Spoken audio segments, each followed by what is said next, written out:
Nag-iisa ka lang ba sa katawan niya? Okay, linisin mo.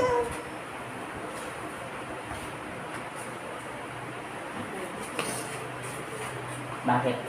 Kala nyo, anak nyo pa itong kausap natin. 7 years old lang itong kausap natin. Walang alam niya. Kala nyo niya pag-busy. Hindi silang naniniwala o nag-aalinlangan ng kanilang puso. Di ba, isang bata ka lang? 7 years old ka lang, di ba? Yung taong pinapasukan mo, itulog siya, di ba? At wala siyang alam sa ginagawa niya, di ba? Sige, linisin mo yan. Nalunod ka sa swimming pool. Matagal ka na namamayapa. Nakita mo to. Umaga, tanghali, hapon. Tanghali, tapat. Saan banda mo siya nakita?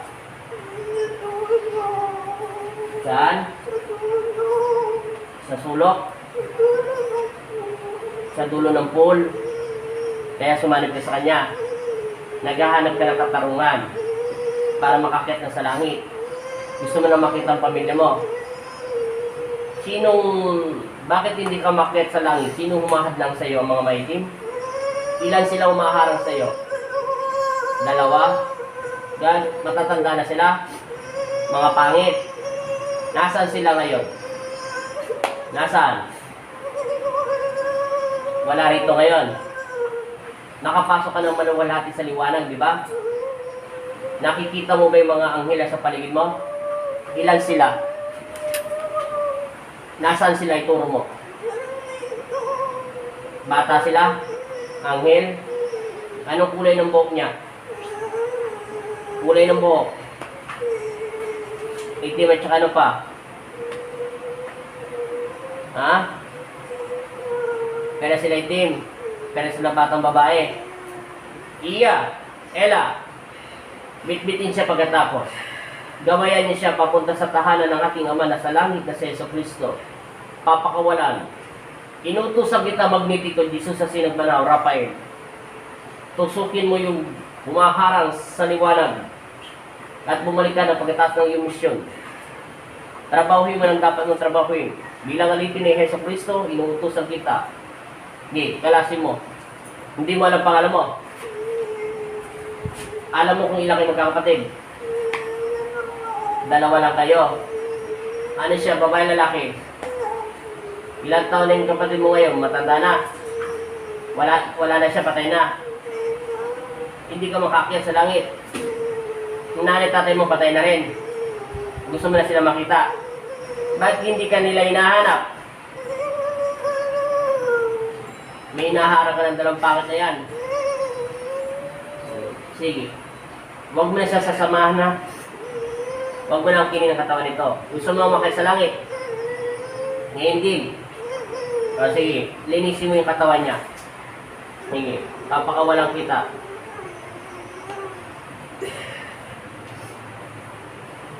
Sige. Lahat. Sumasama ka sa bahay nila? Ilan na nakatira sa bahay nila? Ano sila? Espiritu, anong espiritu yun? Tao o mga elemento? Tao, ano yun? Matatanda, hindi pa. Ano yung naman yung 2? Ano yung nakikita mo dun sa 2? Sa bahay pa nila? Kung 3 sila? Isang lalaki. Kasi sa ano pa? Magkakilala sila, hindi. Saan sila banda nakatira sa loob ng bahay nito? Kasi nakakapasok ka. At saan pa? Yung isa, saan pa? Doon lang. Kita nyo. May nakatira doon. Bakit kala nyo, anak nyo pa yung kausap nyo? Di ba hindi mo naman mga nanay ang nanay nito? Pangit sila? Maganda pa nanay mo sa kanila? Ha? Hingin ka lang. Oo, boss. Papakawala na kita, ha? Bilisan mo, linisin mo na yan. Para matapos na tayo.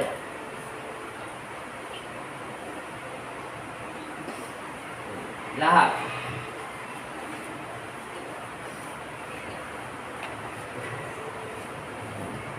Sige. Iangat mo yung dalawang kamay mo. Iangat mo pa. Hindi yan bababa hanggang hindi ko sinabi. Umanda ka. Pakitin na kita sa langit, ha? Hindi mo, ha? Sa pangalan ng Ama at ng Anak at Espiritu Santo, amen. Sa pamamagitan ng pangalan ng Jesucristo, sumalangit nawa ang kaluluwa ng batang ligaw nito na pumasok sa tahanan ng pag-aari ng iba. Amen.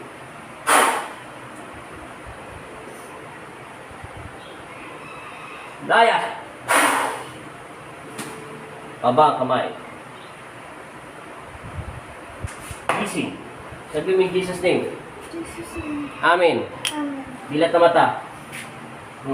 Inom. Punasan mo yung sipon mo, natulog na.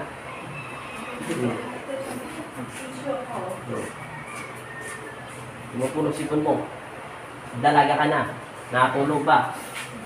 Okay. Bata kasi yun. Hindi natin pwedeng saktan. Baba, ang pa. Anong paramdam mo sa sarili mo? Wag akong mabigat. Sabi mo in Jesus' name. In Jesus name. Lakasan mo. In Jesus name. Amen. Amen. Anong paramdam mo sa sarili mo? Magaan. Meron ka ba nakikita madilim sa paligid mo? Wala na. Wala na. Wala naman. Anong paramdam mo ngayon? Magaan. Magang? Mamaya matalo ka, ha? Magaan ang paramdam mo? Sige. Umupo ka rito para mabuksan yung hangin mo. Hindi lang. Huwag ka na maayos. Ano paramdam sa sarili mo? Mabigat magang? Magaan. Alin ang magang? Alin mas magang sa katawan mo? Ano po? Saka yung dibdib ko. Lumang siya. Lulubang ka na sa tubig niya. Lulutang ka sa tubig pag sobrang dyan ka. Hindi ka na makakaalis. Lumulutang ka eh.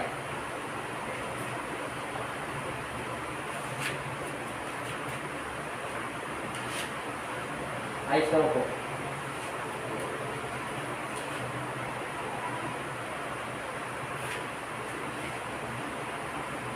Hindi natin pwedeng saktan masyado eh. Kung sasaktan natin ito, makawalan din ang umirat ng gusto.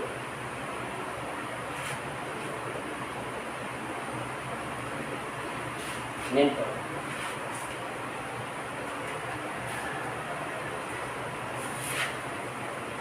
Sige, higa. Oh. Tayo. Kumita niya.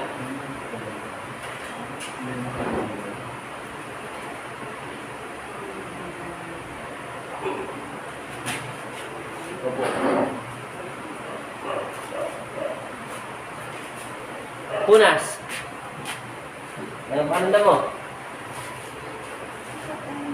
Magang na magang. Magang na magang talaga. Walagyan niyo siya na langis. Sa likuran. May kabay nga siya. Tama sa amin na magagamot mo. Hindi siya diwata. Patay.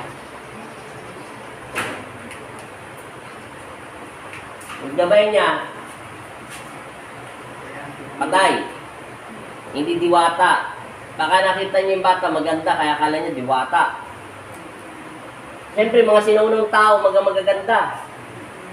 Oo, walang pangit na sinaunang tao, ngayon na nagkaroon ng pangit. Paano? Wala nang takot. Yung mga bata dati, stricto. Meron siyang gabay. Yung batang sinasabi nila, ligaw na kaluluwa. Baka sa 8 waves naman ang nakakita yun. Sa ano po kasi sa, ewan ko alam niyo po yung 8 waves sa Bulacan. Marami daw kung ano dun eh. Mga namatay? Marami daw po talagang kaluluwa na nagpaparamdam. Kaya nga pag nagkaroon ng komputer eh, pupuntahan ko yung mga lahat ng mga, yung pati doon sa Baguio, yung mga maray multo doon, sinushooting ng mga maray multo. papakawalan ko lahat ng mga kaluluwa doon na hindi matahimik. Pag may nagbigay sa akin. Ano pag tumama ako sa loan? Ihatid ko dito. Hindi ako ng, hindi na akong ADB. So, ADB. Okay na yan, nalagyan na lang. Salamat ha! Taga saan kayo? Balibon. Maliwag Bulacan. Malapit lang kayo sa Pulilan, di ba?